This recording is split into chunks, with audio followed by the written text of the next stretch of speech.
Hoje damos início ao curso de sétimo.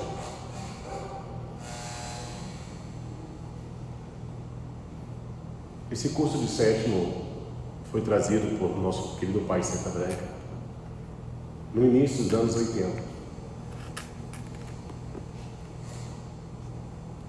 A nossa doutrina, tudo que nós temos, tudo que foi conquistado pela nossa mãe clarividente, diga de passagem que toda a reformulação da doutrina crística de nosso Senhor Jesus Cristo, pela missão que a nossa mãe assumiu um dia, do que ela traria para esse mundo físico, que seria basicamente todo esse sistema iniciático, evangélico,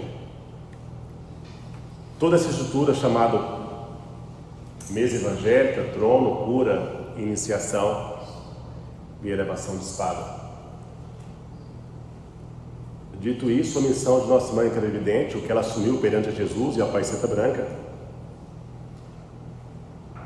teria findado em 1974. O que isso quer dizer?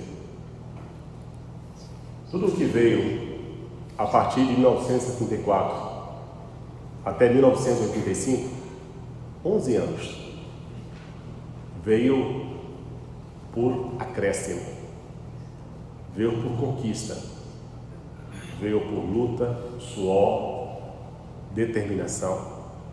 Todos esses demais trabalhos que vocês conhecem, junção, indução, estrela candente, sublimação, por engano, todo esse acervo dessas falanges do dicionário veio por acréscimo. Então, diante de todo esse acervo espiritual que nossa mãe clarividente trouxe, o Trino Araquém Mestre Nestor Sabatovic, que é o mestre executivo dessa doutrina, no início dos anos 80 ele percebeu que os mestres centuriões estavam ainda inseguros diante de tantos rituais, diante de tantas informações, até mesmo pela própria característica que a doutrina do amanhecer proporciona. Qual característica? Você observa que nós não temos a cultura, o hábito de sentarmos em volta de uma mesa e discutirmos uma filosofia cristã. Aqui no Vale tudo é basicamente em busca de algo chamado cura desobsessiva. Apenas dentro desse aspecto doutrinário é que nós teremos realmente a abertura dos mundos espirituais dentro de uma lei, dentro de um sistema cabalístico iniciático.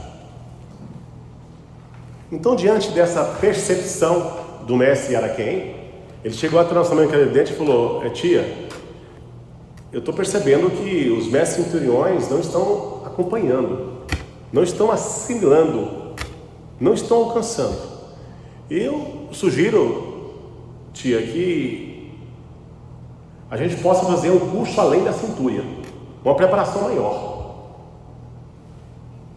E olha que quando se fala de centúria, houve uma preparação de 5 anos ininterrupto por parte do Trino Araquém, de preparação. Todas as noites, sem faltar um dia, durante 5 anos, houve uma preparação para poder ministrar esse curso de centúria. E a tia falou: tá, meu filho, eu vou falar com o Pai Seta Branca. Passou-se um tempo depois, a tia chamou o mestre Araquém e falou: filho, o Pai Seta Branca autorizou o curso. Autorizou, tia? Autorizou. Que bom, então vamos elaborar. Ela falou só que ele pediu o seguinte, para que esse curso fosse ministrado em 2 dias, sendo dividido as quintas para mestres adjurações, doutrinadores, e as ninfas luas, a Pará, e na sexta-feira para os mestres ajanãs, luas, e para as ninfas sol. E no momento que a tia falou isso, ele levou um pacto. Eu falei: não, tia, para aí, como assim? Como assim? É a mesma aula, é o mesmo roteiro. A minha ideia é juntar todo mundo e dar um... Não, meu filho, é ordem para a Palestra Branca. E quando fala que é ordem para a Palestra Branca, ninguém discute, ninguém fala nada. E assim nasceu o curso de sétimo. No começo nós tivemos alguns cursos de 14 aulas, outros de 11 aulas, de 9 aulas, até que chegou nos últimos cursos uma padronização de 10 aulas com o mesmo roteiro. E é justamente esse roteiro, fiel a esse roteiro que nós estamos aqui hoje.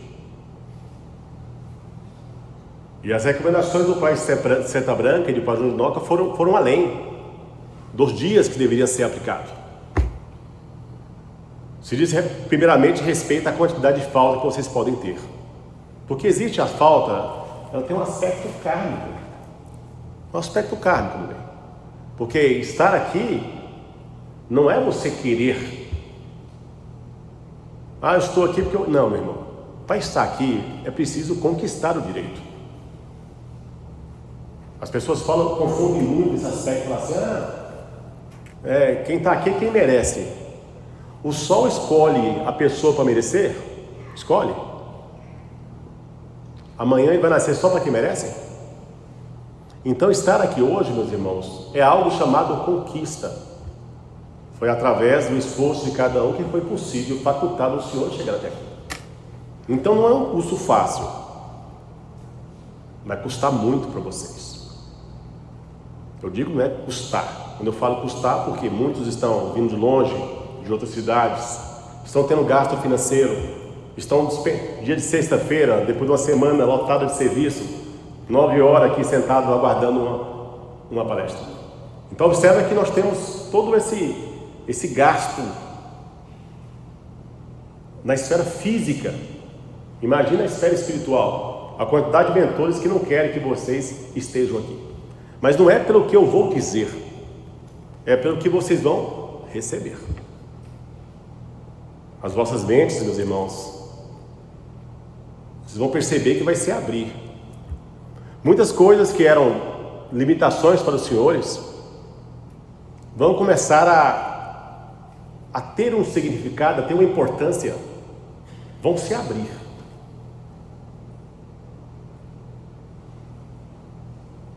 E por esse motivo, meus irmãos, vocês só podem ter 2 faltas.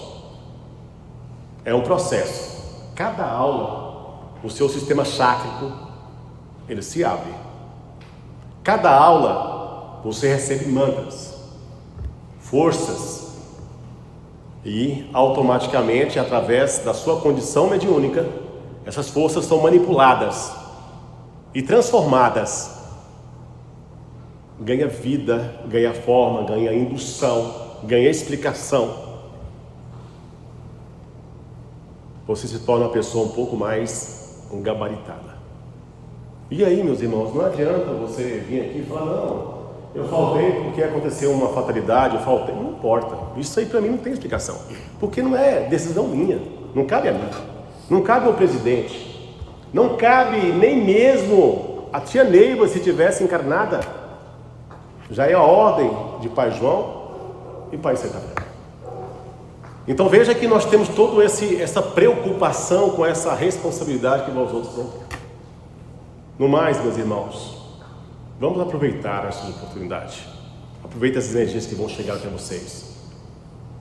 E eu peço a vocês que evitem qualquer tipo de conversa paralela do lado.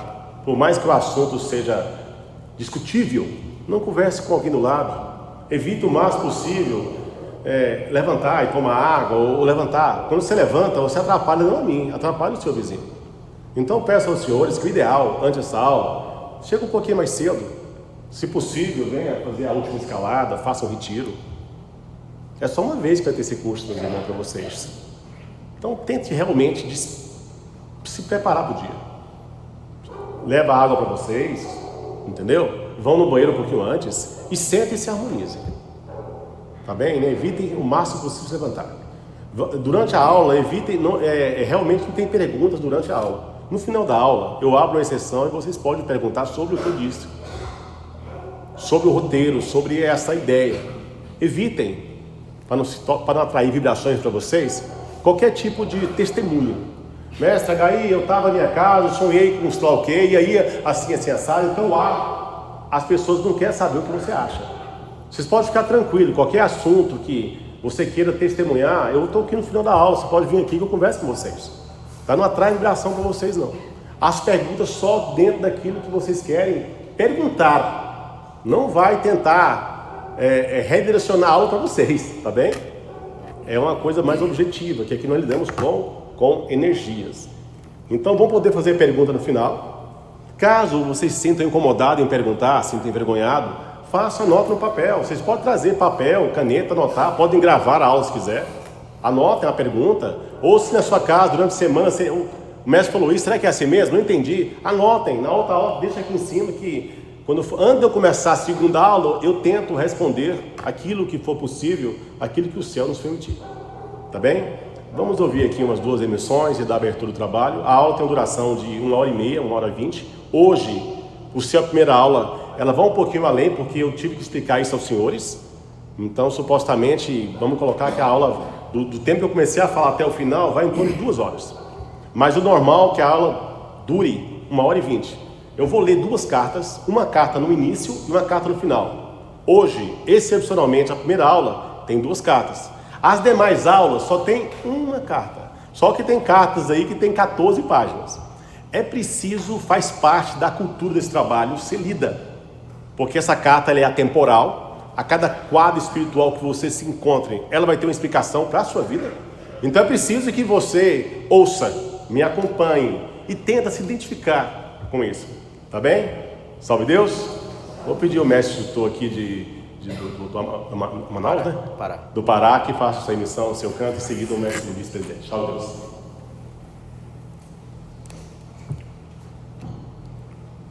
Salve Deus! Salve Deus Jesus, divino e amado Mestre. Eu, Jaguar Mestre Luz, da falange de sublimação, povo de Tarimã, na ordem do ministro Oralvo, eu, adjunto Alorã, Quataí 108, herdeiro Triada Arpásios, 7º raio Adjuração Arcanos, Rama 2000, Mestre Mauro Dias, com os poderes de Olorum na linha deste amanhecer, tenho meu Deus e ministro Obatalá, que me rege e me guarda no caminho desta jornada. Acabo de receber de Deus Pai Todo-Poderoso na minha legião o título de Mestre Instrutor Universal das 3 forças ligadas aos poderes deste amanhecer. Subi ao reino de Jurema e estou na continuação desta jornada para o 3º milênio. Emite Jesus, deixe que as forças se desloquem até o meu plexo.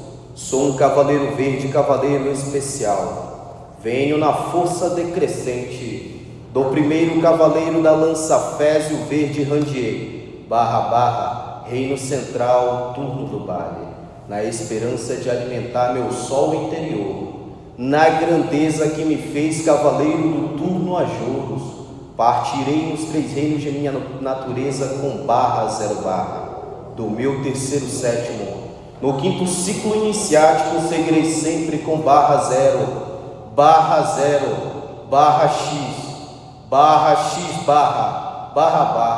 em Cristo Jesus. Salve Deus!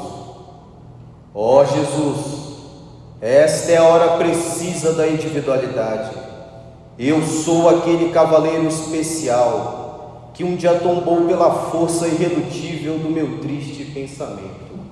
Arrependido, atravessei mares, terras e espaço em busca da tua compreensão e pela missão me confiaste. Sou aquele cavaleiro Jesus, porém, que ora sabe o que quer. Quero a ti, Jesus querido, com os poderes do meu Pai Celestial que está no céu. São vidas com destinos iguais, são laços de amor que nos impulsam para um mundo melhor, a nova era, a felicidade dos povos. Na cura desobsessiva é o que vivemos. Sou um cavaleiro especial, sou jaguar, e trabalhando em busca de minhas heranças transcendentais, que fortalecem o meu sol interior, fazendo-me este poder decrescente e iniciático da cura do plexo físico, em teu santo nome, partirei sempre com barra zero barra, barra barra, em Cristo Jesus, salve Deus.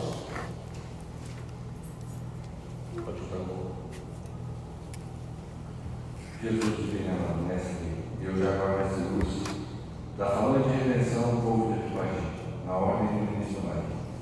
Eu, junto à boca, tais 108 herdeiros de Aracapágios, sétimo raio de oração, arcano são 2000, mestre de Vizacinho, vice-presidente do amanhecer, Teresópolis Goiás.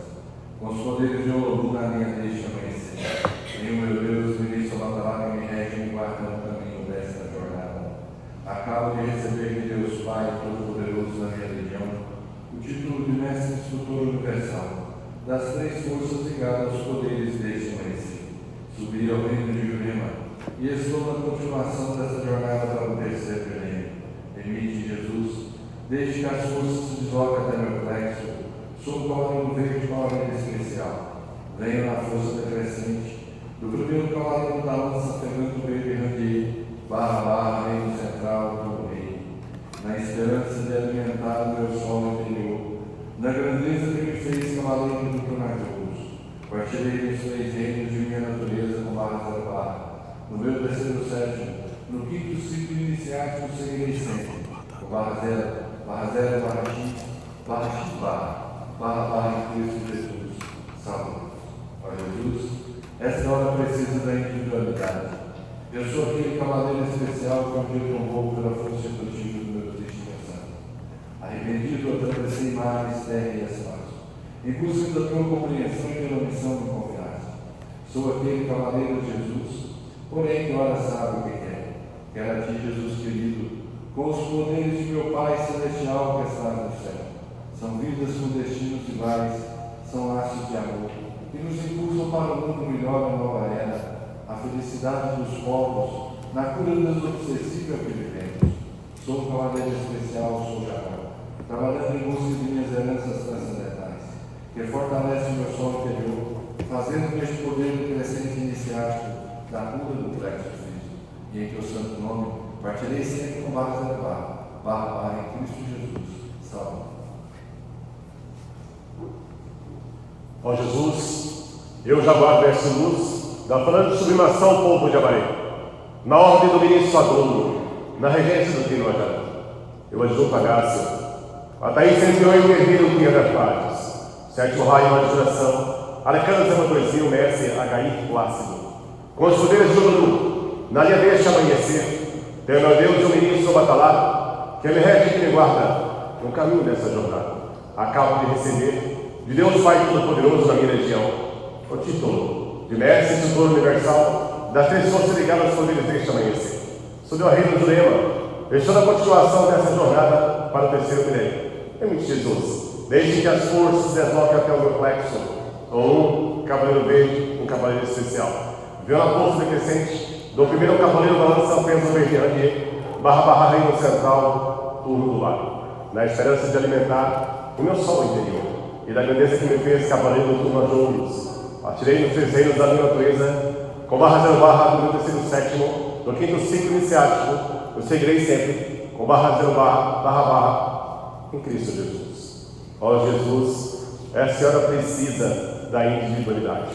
Eu sou aquele cavaleiro especial, que um dia tombou pela força irredutível do meu triste pensamento. Arrependido, atravessei mares, terras e espaços, em busca da tua compreensão e pela missão me confiastes. Sou aquele cavaleiro, Jesus, porém que ela sabe o que quer. Eu quero a ti, Jesus querido, com os poderes de meu Pai Celestial que está no céu. São vidas com destinos iguais, são laços de amor que nos impulsam para o mundo melhor, a nova era. A felicidade dos povos na cura desobsessiva é o que vivemos. Ao um cavaleiro especial, sou um jaguar, trabalhando em busca das minhas heranças transcendentais, que fortalecem o meu sol interior, fazendo neste poder decrescente iniciático da cura do plexo físico. E em teu santo nome eu partirei sempre, com barra zero barra, em Cristo Jesus. Salve Deus, fique de pé.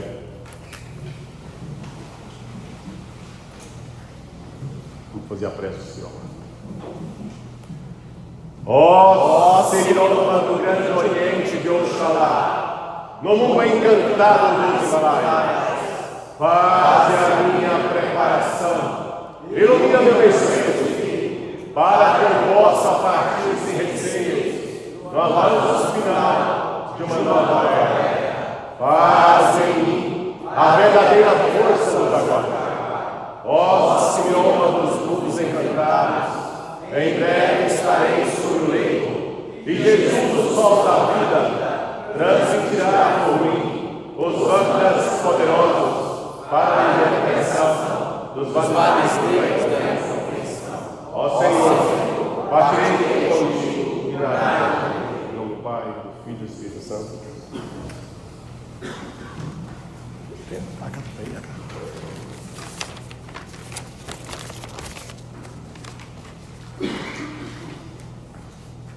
Vamos ler a primeira carta. Me acompanhe, Jaguar. Salve Deus.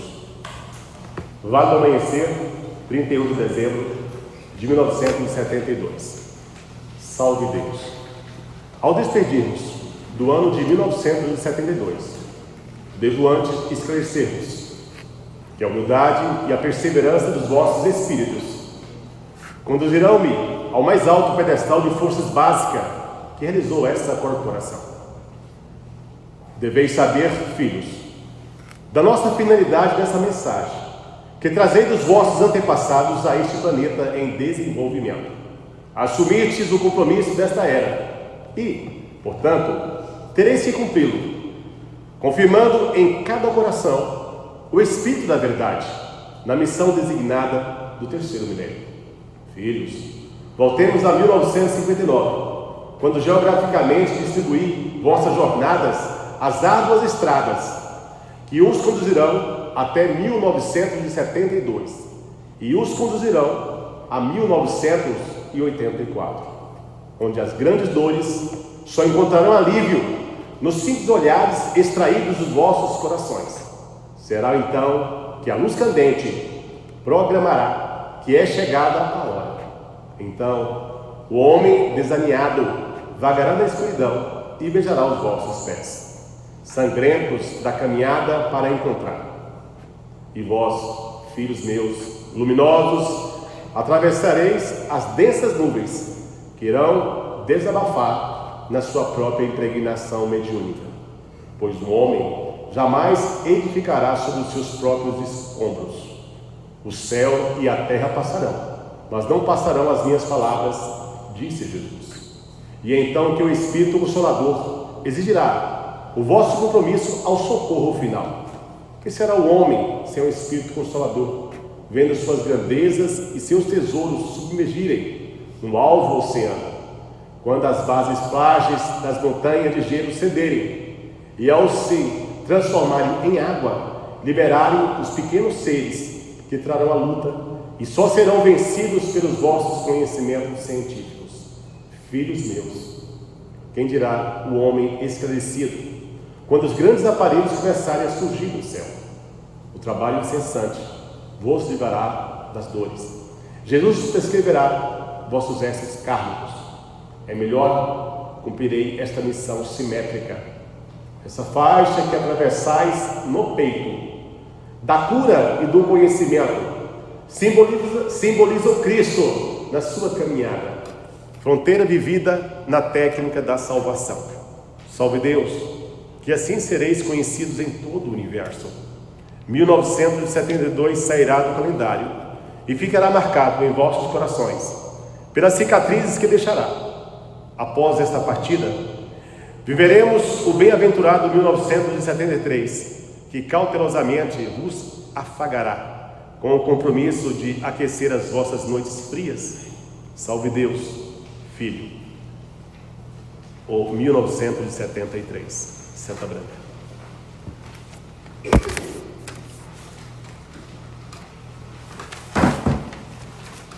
Essa carta é uma profecia, né, meus irmãos? Temos esses tesouros deixados pelo Pai Santa Branca. E o curioso é que essas cartas, elas eram feitas basicamente no dia 31 de dezembro. Simplesmente nossa mãe Evidente, o tio já falava que ela saía do convívio e já voltava com a carta. Porque essa carta era como se fosse uma carta que ela foi trazida pelo Pai Santa Branca. Então é um testemunho vivo de de tudo aquilo que esse mundo pode nos oferecer. Então, meus irmãos, se você for observar, é carta de 71 a 85. São os tesouros que nós temos, que o nosso Pai Cinta Branca sempre nos alerta do que precisamos, da forma que precisamos nos conduzir. Mas vamos trabalhar, meus irmãos, vamos para o roteiro. Conduta doutrinária. Como sempre, o que é conduta doutrinária? São as leis, são os ensinamentos do qual o mundo espiritual nos mostra como nos conduzirmos dentro do tempo. É a forma de nos conduzir, é a forma de nos comportar aqui dentro. E o curioso disso é que muito de nós às vezes imagina que, como o Tinaraquém sempre falava, que é o uniforme que te faz jaguar. E não é o uniforme que faz jaguar. Hoje eu vou até falar sobre essa palavra jaguar para vocês entenderem um pouco mais esse cumprimento que nós temos no amanhecer. Mas não é o uniforme que te faz jaguar. É a sua conduta. É a sua forma de se conduzir aqui dentro. Porque, meus irmãos, sem conduta, não tem como você trilhar num caminho luminoso deixado por nossa mãe, deixado por Pai Cinta Branca, deixado por Jesus. Sem a conduta doutrinária, não tem como você galgar nenhum passo em direção à sua evolução. Tudo, meus irmãos, tem que ter uma base, tem que ter uma estrutura. Nenhum conhecimento chega se você não tem estrutura. Nada lhe é confiado se você não tem estrutura. E o básico dessa doutrina é ter conduta. Se eu pudesse resumir conduta doutrinária, eu falaria respeito. Respeito. Respeitar as leis, respeitar as normas. Até aí, não é muito difícil. Não precisa de muita escolaridade para se entender uma lei. Não precisa de ser muito letrado para poder assimilar o ensinamento de uma técnica, de uma preparação, de uma condução, de abrir o pleque, de fazer uma preparação, de trabalhar no trono. Não. Uma hora você vai assimilar e uma hora você vai entender. Mas a conduta ela vai muito além do seu comportamento diante dos trabalhos. Ela vai no seu comportamento íntimo. É a sua forma de ser. E aí que entra o fator. Não é a roupa que te faz jaguar. Você não precisa, para se tornar uma boa pessoa, estar de uniforme. Você não precisa estar de uniforme para tratar alguém bem. Então a roupa é um instrumento de proteção, vindo do mundo designer, tudo bem. É o que nos torna profissionais. Tem a sua importância dentro de um simbolismo espiritual para poder trabalhar no sistema iniciático cabalístico. Mas a conduta ela vai além disso. Ela vai de dentro para fora, não é de fora para dentro. De fora para dentro você assimila.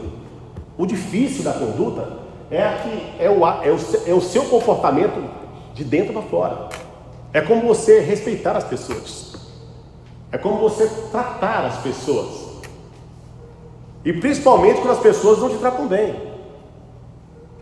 É como você se conduzir no trabalho. Temos que ter, meus irmãos, em mente, temos a consciência de que precisamos saber nos conduzir. E nos conduzir seriamente. Nos conduzir seguramente, seguro. Tudo aqui tem uma lei. Você vai trabalhar no trono, se você for analisar, tem a forma de você entrar, a forma de você sentar, a forma de você incorporar, a forma de você doutrinar, como o paciente se comportar aqui na frente, quando ele chega. Tem um comandante, tem um comandante dos trabalhos, tem um comandante dos tronos, tem uma recepção. Tem uma série de elementos que contribuem para que nada saia fora da normalidade. Mas você, com sua conduta, tem que estar preparado para que, se algo sair, você não baixar o seu padrão, você não baixar a sua harmonia, você não se entristecer, você não se magoar e não se chatear. É isso que é a grandeza da conduta. É você, mesmo diante das provocações, das adversidades que o outro possa impor a você, você ter a capacidade de poder assimilar e melhor se comportar perante o próximo. Isso é conduta. E é muito difícil, principalmente para nós que somos curiosos. O jaguar ele tem uma característica, ele é criativo, né? É curioso e criativo. Então, meus irmãos, ter conduta é ter respeito.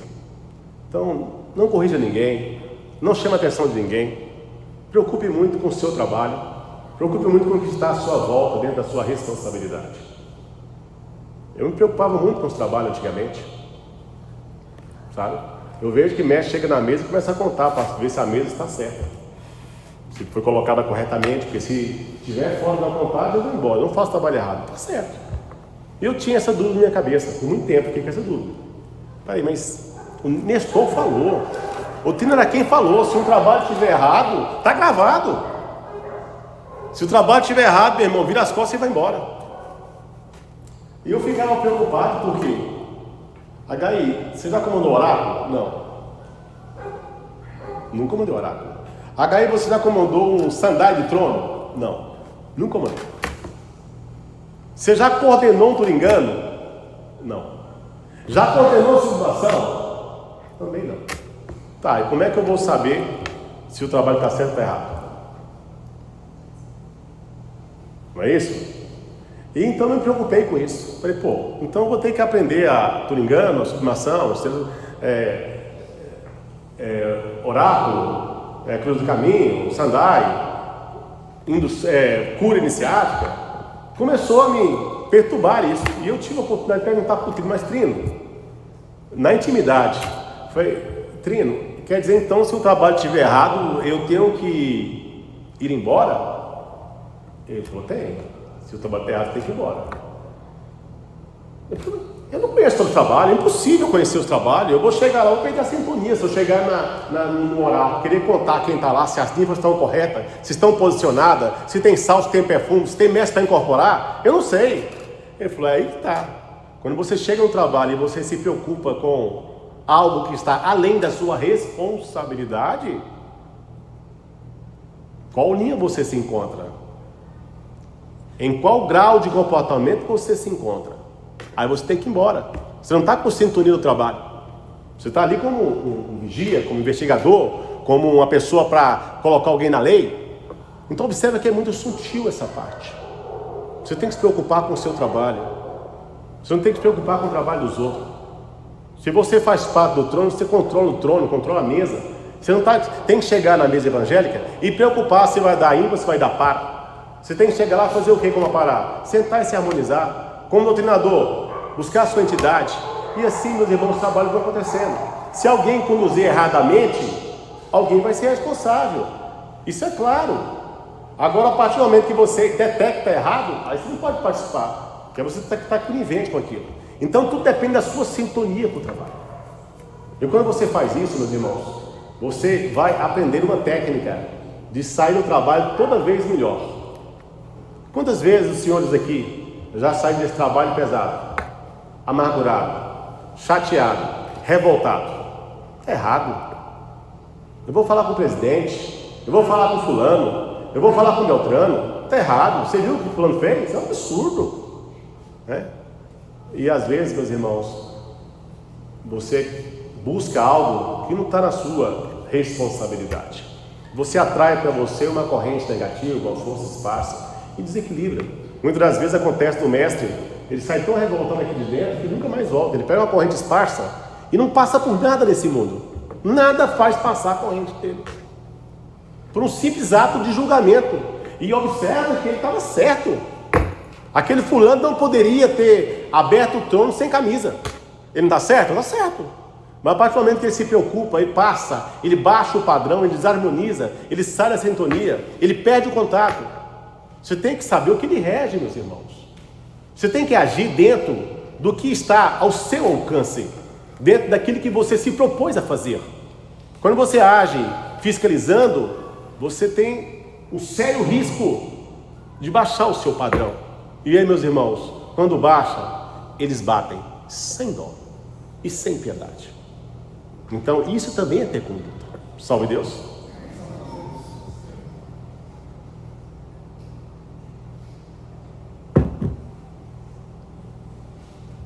Sempre no começo nós temos o que a tia nos fala através de uma carta. Vamos ver o que ela falou. Essa parte, bem que tem um barranco aqui.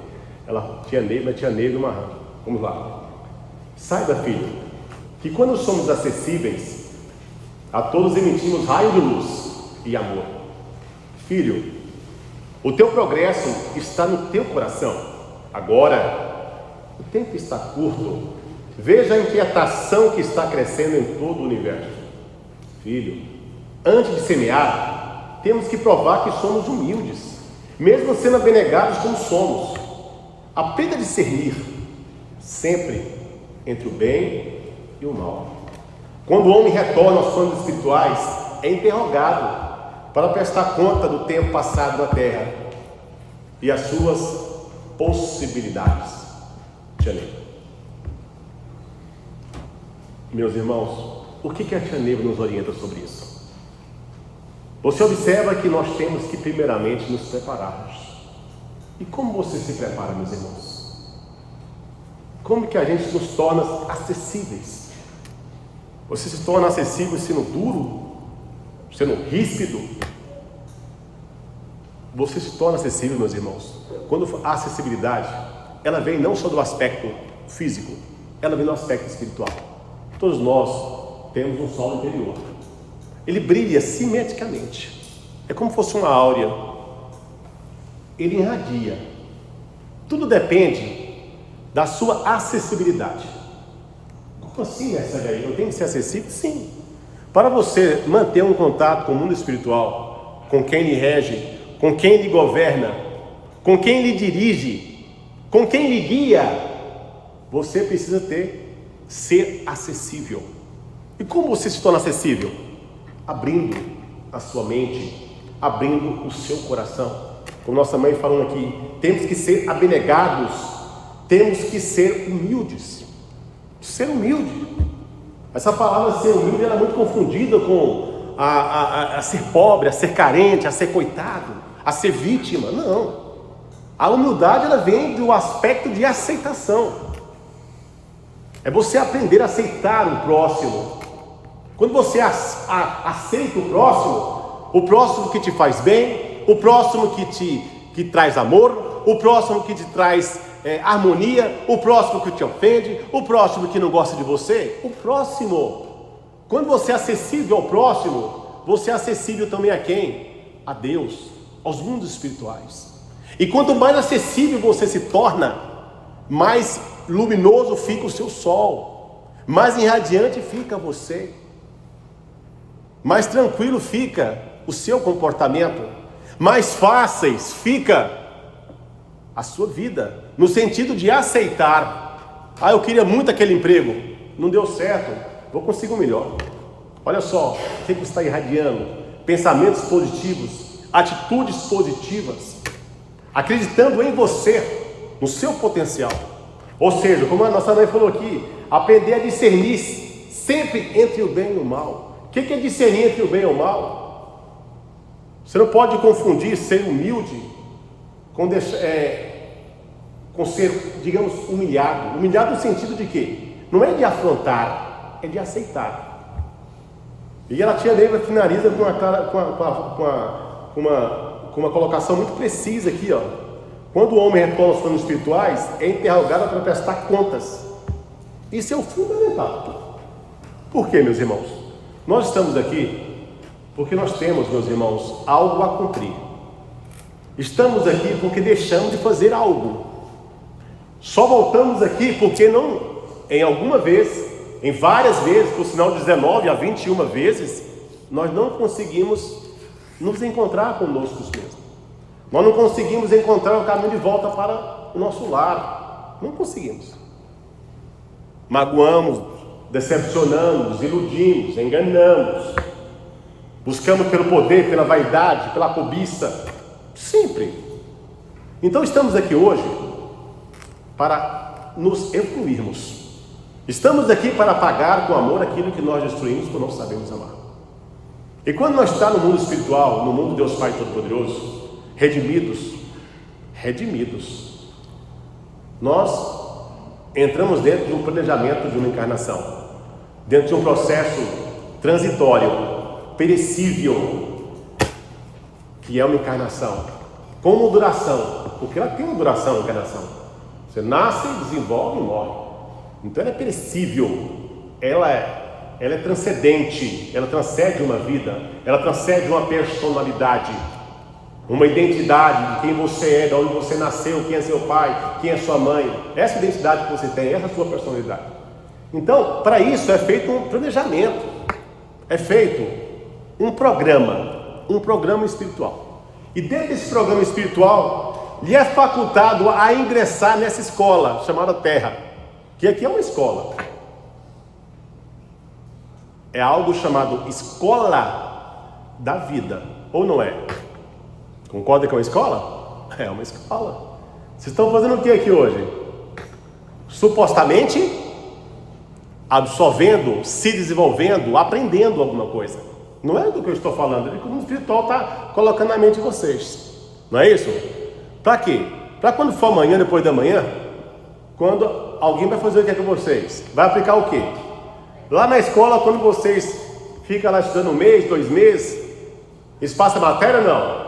Ensina? É assim, 2 mais 2 é 4, 4 mais 4 é 8, né? A palavra tem que ser concordada assim, assim, assado, não é isso? Ou não? Aí passa 1 mês, 2 meses, chega um bendito dia e eles falam que é o quê? Amanhã vai ter o quê? Uma prova, não é isso? Aí essa prova verifica que se você aprendeu, não é isso? E o que nós fazemos aqui? Chega lá fora, o seu cobrador te cobra. Você não passa no safado, mentiroso. Aí se você voltasse para a velha estrada, você fala, peraí, safado não, mentiroso não, eu não aceito. Aí você lembra e fala, peraí, o mestre H.I. falou que eu tenho que ser humilde, que eu tenho que aceitar o próximo, que eu tenho que amar, que eu tenho que irradiar o meu sol interior, eu tenho que ser bonzinho. Meu irmão, tá bom, eu sou isso mesmo, deixa pra lá, aqui não me atinge, porque eu aprendi que não vale a pena eu revidar, eu sou preparado, eu tenho uma missão. Então você observa que naquela prova, daquele dia, eu passei. Então isso aqui, então tudo isso que nós estamos vivendo se chama escola de uma vida. Eles são testados rigorosamente todos os dias da sua vida. É testado pelos seus pais, pelas suas mães, pelos seus companheiros, pelos seus amigos, pelos seus filhos, por tudo. Aí cabe a você reprovar ou não. E aqui você vai cada dia se torna uma pessoa mais iluminada. A ideia é essa. Aí a tia Neila fala, vai ter que prestar conta por quê? Com todo esse programa espiritual que você teve, você tem tempos em tempo para você pagar o que você deve. Não vem tudo uma vez só. Vem de forma gradual para você pagar o que você deve. E muitas das vezes nós nos perdemos na vaidade, no egoísmo, só pensamos em nós mesmos, não aceitamos muitas coisas. Tem gente aqui que não aceita mentira, não tem? Mentira não aceita não. E agora? Tem que aceitar. Tem muita gente que não aceita a falsidade. Temos que aceitar. Tem muita gente que não suporta a covardia. Temos que aprender. Meus irmãos, ser humilde é aceitar. E ter amor incondicional é muito além, que você tem que amar a pessoa lhe fazendo mal. Então você se perde do princípio original da sua evolução. Você teria que amar alguém, você não ama. Você teria que perdoar alguém, você não perdoaria. Se era para estar casado com 3 mulheres, cuidando, você largou, foi comprar um cigarro e largou sua mulher. E por aí vai. Estou dando exemplos de comportamentos que não são adequados para o que se espera do ser humano encarnado. Então você se perde nesses valores. Só que quando chega lá em cima, é como se tivesse uma alavanca. A tia falava que é como se fosse... Você chega num determinado local lá em cima, tem uma alavanca que puxa assim, e aparece um telão aí, é como se fosse um telão. O telão da sua vida. E ali passa. Sabe tudo aquilo que você não quer que as pessoas saibam? Passa. E todos nós temos alguns segredos que ninguém pode saber. Porque senão a nossa máscara cai, né? Temos algumas atitudes aí que fala, meu Deus, tomara que ele não saiba. Não tem? Tem muita coisinha aí que só vocês sabem. Só que essa coisinha não tem como ser apagada. Ninguém apaga. Uma hora ela vem à tona. Você tem que prestar conta de tudo que você faz, de tudo que você fez, de todos os seus comportamentos. Tudo tem que ser prestado conta. Chega lá em cima, para você se evoluir, meus irmãos, você não tem que deixar um rastro de dor, nem consciente e nem inconsciente. Porque às vezes você magoa uma pessoa, que é mal pessoa, e ela nunca descobre que você fez mal para ela, não é? Ou não? E quem vai te cobrar? É ela? Não, é quem? A sua consciência. Não permite. Que as pessoas se enganam. Evolução, o ser humano pensa que é muito difícil. Não é que seja difícil, meus irmãos. O difícil é que para você se evoluir, você vai ter que chegar lá em cima e poder encarar todo mundo olho a olho, tete a tete. Entendeu? Eu não menti para você, eu não enganei você, eu não trapaceei você, eu não aproveitei de você. Sem máscara. Aí quando chega lá em cima, você se envergonha e fala, puxa vida, eu fiz algumas coisas que... A sua consciência não deixa você partir, não deixa você voltar para a sua origem. Não tem esse sentimento de egoísmo lá em cima, é razão. Então, meus irmãos, você vai ter que prestar conta do que você fez. Aí não adianta falar, não, mas eu era lá no Vale, eu rezava toda quarta-feira. Sabe como é que é rezar quarta-feira? Eu chego aqui, faço a mesa e vou lá para fora. Falar mal do Lipe. O Lipe estava grosso hoje, estava terrível aqui no tempo. Vamos falar mal do Lipe. Você viu? Vou falar. O Lipe estava ruim. E aí, como é que funciona? Será que eu estou trabalhando? Não adianta, meus irmãos. Não é você vir aqui. Vir aqui já é um bom começo. Mas é preciso você realmente trabalhar espiritual. Não adianta, não é o fato de você ser do vale que vai dar a você alguma garantia de alguma posição negativa. A evolução não está vinculada unicamente ao seu trabalho espiritual. O trabalho espiritual vai dar a você muitas oportunidades, mas não é a garantia de evolução. Tem pessoas que trabalham e nada resolve, não muda, continua o mesmo. Tem pessoas que trabalham aqui de segunda a segunda e continuam com a mesma roupagem de maldade, de inveja, de rancor, de egoísmo. Tem que mudar, meus irmãos. Você tem que começar a mudar um pouquinho mais. Porque, não esqueça, tem um telão. Não esqueça, tudo que você fez vai ser mostrado minuciosamente.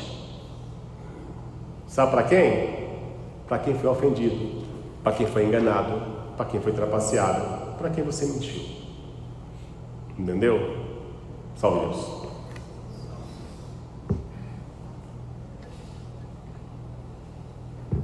Quem eram os Epítomans? Meus irmãos, essa terra, ela existe há muito tempo. Bilhões de anos já tem essa terra. E já tinha criaturas por aqui, habitavam por aqui. E todos nós que estamos aqui hoje, todos nós que somos considerados humanos, tivemos um ponto de partida. E esse ponto de partida é chamado de Capela, que é chamado de planeta monstro pelo seu tamanho, planeta mãe. Então Capela é a origem de todos, poder falar assim, terráqueos que já teve encarnação aqui na Terra? Sim, todos. Apesar de aqui na Terra nós temos 7 famílias espirituais. E os jaguares, nós dessa família, somos 2 delas. Então, além de nós, jaguares, temos mais 6. Só que a nossa e as demais são todas, saíram de Capela. Ou seja, uma outra galáxia, um outro sistema. E lá, meus irmãos, no mundo evoluído, esses grandes capelinos, os grandes arcanos capelinos, começaram a fazer experiência aqui na Terra. Preparavam vários capelinos, várias famílias, e vinham até na Terra, não espiritualmente, vinham fisicamente, vinham em naves próprias. Chegavam aqui, ficavam aqui 200 anos, eram recolhidos e embora. Eram espíritos escolhidos a dedos. E assim, quando a Terra começou a ser habitável por eles vieram em um número maior. E aí passaram a ser distribuídos nesse planeta, em 7 pontos estratégicos desse planeta. Parte desses capelinos, chamados equitumãs, que eram homens de mais ou menos 2 a 3 metros de altura, homens e mulheres, com a composição física diferente da nossa, porque eles não envelheciam, eles eram imortais, quase imortais, só poderiam perder a vida se fosse afogado ou se a matéria fosse destruída por grandes feras, que era o que tinha aqui na terra, aqueles animais gigantescos que tinham aqui. Era a única forma que eles tinham de morrer. Caso contrário, eles não morriam, ficavam aí 200, 300, 400 anos com a mesma aparência. Muitos cumpriam a missão, outros de espírito vinham, voltavam para a capela, e ali foi durante 1000 anos. Todos esses capelinos vinham para cá, eles se comunicavam através de telepatia, não precisava falar pelo pensamento. E a missão deles aqui na Terra era criar uma estrutura de uma dimensão habitável. E aí eles vieram para controlar, para domar o mar, para controlar a atmosfera, a chuva, o vento, com as suas tecnologias, com os seus conhecimentos. Então passaram a deixar a Terra habitável. E depois de 1000 anos, com todos eles trabalhando e voltando para a capela, as naves vinham, traziam o que era para trazer, toda essa assistência aqui nesse mundo físico. No segundo milênio, eles começaram, muitos deles, a se perderem, começaram também a se reproduzirem. Começaram a ser filhos de equitumãs. E muitos se perderam, começaram a se perder na vaidade, no poder, na ganância de querer dominar, de querer ser mais forte, de querer ter mais poder. E mais ou menos no final de 2000 anos, eles estavam literalmente perdidos. Muitos conseguiram se evoluir, outros não. Então o mundo espiritual teve que fazer uma intervenção. Veio uma grande nave, uma enorme nave, e percorreu pelos 7 pontos distribuídos no nosso planeta. E onde que eles estavam? O lugar mais impactante que a tia Neiva foi, que eles estavam, é ali entre Bolívia e Peru, no lago Titicaca, naquela redondeza ali, tinha muitos equitumãs, tinha uma civilização de equitumãs.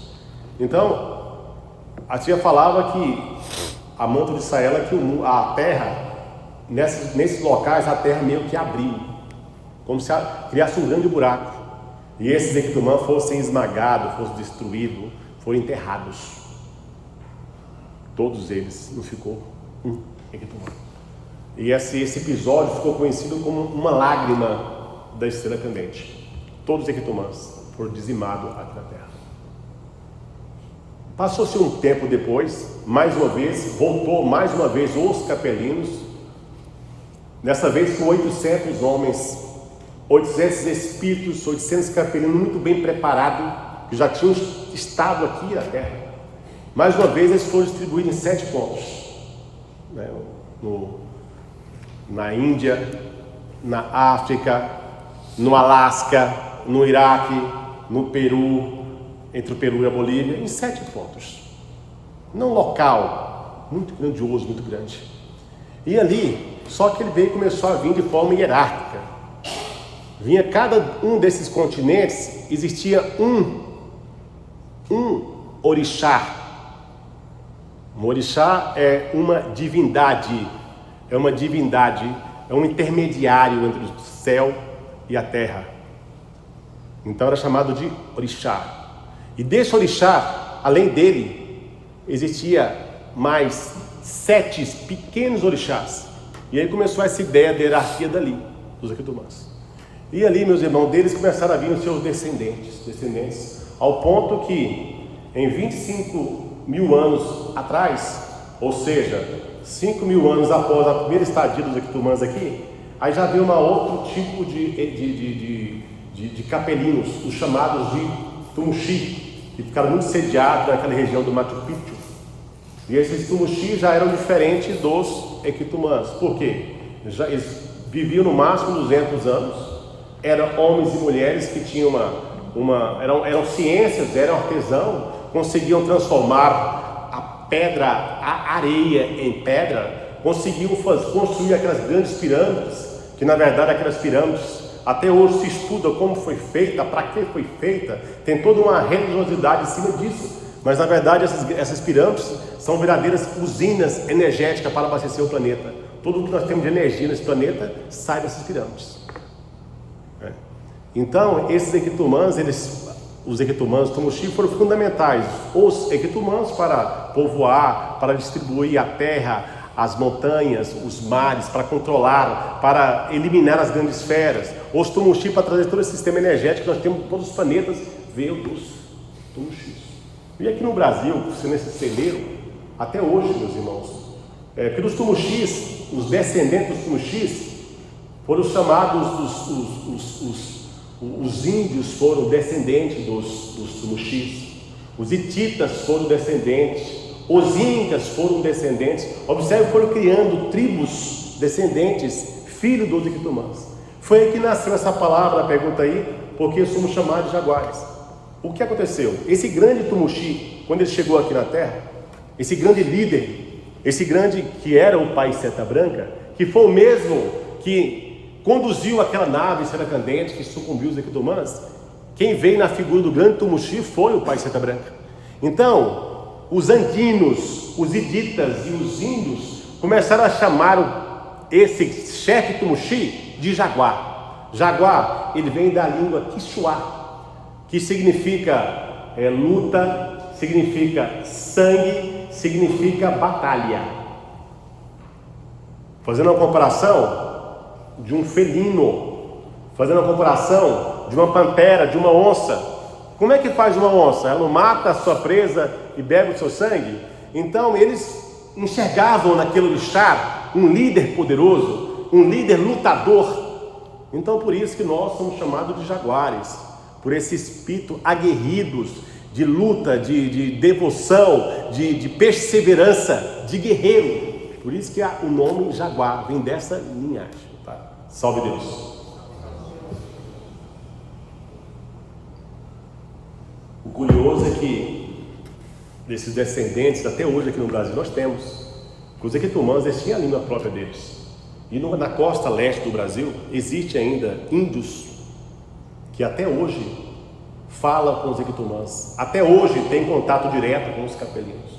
E muitas das coisas que nós temos, somente na área da política no Brasil, muitas decisões que são acaloradas, que são abrandadas, que são acalentadas de catástrofes e muito mais que poderia acontecer no nosso país, em demais países, é através desses índios que silenciosamente são alimentados pelos equitumãs, que falam a língua dos equitumãs, que conversa com os capelinos na figura dos equitumãs e trazem o equilíbrio planetário. Vivos, índios vivos. Aqui no Brasil ainda existe isso, né? Salve Deus. A partir de que época começamos a ser preparados para esta missão? Veja bem, meus irmãos, essa época, há mais ou menos 2.400 anos atrás, 2.500 anos atrás, 500 anos antes da vinda de Jesus, essa terra ela estava muito animalesca, ao ponto que nós tínhamos uma tribo que aqui residia, que era chamada de Dórias. Dórias eram os remanescentes dos equitumãs que, diante das suas atrocidades, das suas maldades, das suas ganâncias, estavam encarnados, porque eles não conseguiam